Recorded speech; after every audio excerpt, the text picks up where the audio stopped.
සන්සුන් සිනහව. පුදුමයක් කොච්චරක් ජීවිතවලට ජීවත් වෙන්න ආසාවක් ඇති කරවනවද කියලා. ඒක පුංචි බලාපොරොත්තුවක් වෙන්නත් පුළුවන්. අසීමාන්තික සීමාවල් නැත්තේ පුංචි හදවත් තියෙන මිනිස්සු හොයන්නෙම කොහේ හරිම තමන් වෙනුවෙන් කාගේ හරි මූණක ඇඳිලා ඉහිරිලා යන ඒ වගේ පුංචි සන්සුන් සිනහවක්. ඉතින් එහෙව් හදවත් තියෙන මිනිස්සු ඇතුලේ අන්තිම ලේ බින්දුව වෙනකල්ම ආදරය කියන වචනෙන් මැරෙන්න වුණත් පුළුවන්, මරන්න වුණත් කැමති හැඟීම් උපදින්න අහේතුක කමකටම වෙන්න ඇති.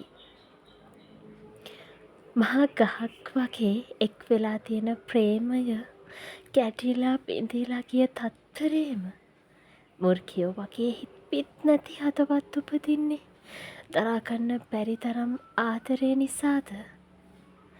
මොහොතකට දරුලපු වෛරයක් හින්දාද කියලා කොහොම හිතන්නද? ප්‍රේමයත් වෛරයත් අතර තියෙන්නේ කෙස් ගහක වෙනසක් කියන්නේ නිකන් නෙවෙයි.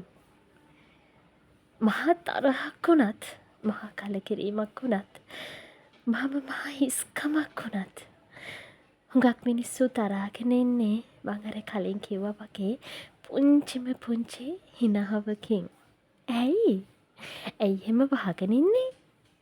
හිනාවක් කියන්නෙම බලාපොරොත්තුවක්. නැත්තම් ඒක හරියට භාවනාවක්. හිනාවක් කියන්නෙම මන්තරයක්. ඒ වගේමයි ඒක පුංචිම පුංචි රහසක්. 1000ක් හැඟීම් නවත්තන්න පුළුවන් මායාවක්. ඉතින් බලන්නකො ළමයෝ.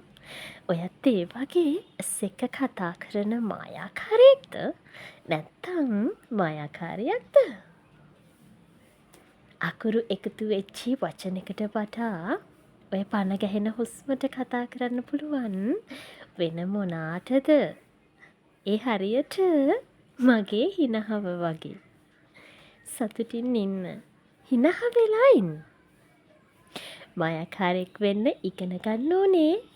පරිස්සමින් ඉන්න. ආයෙමත් ලස්සන දවසක ලස්සන කතාවක් එක්ක අපි එන්නම්. ඔයාගේ හදවත අතරටම.